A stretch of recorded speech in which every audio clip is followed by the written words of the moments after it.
কিন্তু সেই রাতে তো ছিল রোদ্দুর বাসায়, মা ছিল পাশে। অনির তার দিকে চেয়ে বলল, না রে, তোদের বাড়ি সেদিন খালি ছিল, পুলিশ পর্যন্ত গেছিল, আমি দেখেছি ভেতরে কেউ নেই। রোদ্দুর নিজের ফোনের কল লিস্ট চেক করে। সেদিন সেই 13 তারিখ রাতের সব কল মুছে গেছে। তার ফেসবুক, গুগল লোকেশন, সিসিটিভি সব বলছে তার 13 মিনিট কোনো অস্তিত্বই ছিল না। রোদ্দুর এবার বুঝে যায় সব। সে শুধু সময়কে বদলায়নি, সে নিজেকেই মুছে ফেলেছে বাস্তবতা থেকে।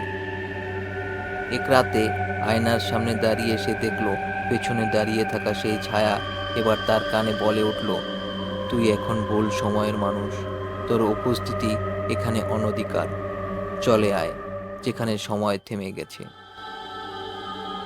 রোদ্দুর দৌড় দেয়, কিন্তু কোথাও যেতে পারে না। ঘরের দরজা খুলে যায় আপনা আপনি, বাইরে শুধুই ধোঁয়া আর অস্পষ্ট গড়ির শব্দ। ঠিক 1:13-তে সে হারিয়ে যায় সারা পৃথিবী থেকে। পরদিন সকালে তার মা উঠে দেখে রোদ্দুরের ঘর খালি, শুধু বিছানার উপর পড়ে আছে সেই সোনালি টাইম পিসটা, আর তার পাশে রক্তে লেখা ছিল, 13 মিনিট চুরি করলে চিরজীবন হারাতে হয়।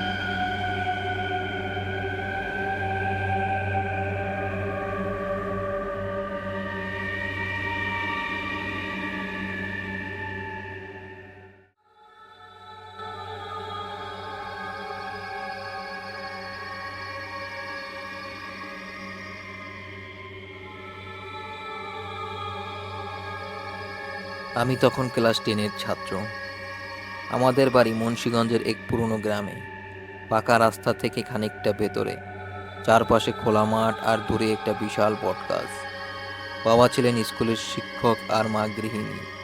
গ্রামে দিনগুলো খুব সাধারণ ছিল, কিন্তু যেটা হয়েছিল ওই এক রাতে, সেটা এখনো ভুলতে পারিনি আমি। ঘটনাটা 2017 সালের শীতকালের ডিসেম্বরের এক ঠান্ডা রাত। বাবা মা 2 দিনের জন্য মামার বাড়ি গিয়েছিল। আমি আর আমার ছোট ভাই রাইহান বাড়িতে একা ছিলাম। রাতে ভাত খেয়ে আমরা দুজনেই এক ঘরে ঘুমাতে গেলাম। রাত তখন আনুমানিক 2:15। আচমকা আমার ঘুম ভেঙে যায়। ঘরের জানালাটা একটু খোলা ছিল, বাইরে থেকে ঠান্ডা হাওয়া আসছিল।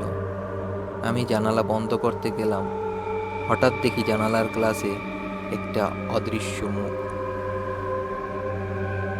না, ঠিক মুখ বলা যাবে না, মাথার চুল এলোমেলো, চোখ দুটো এত বড়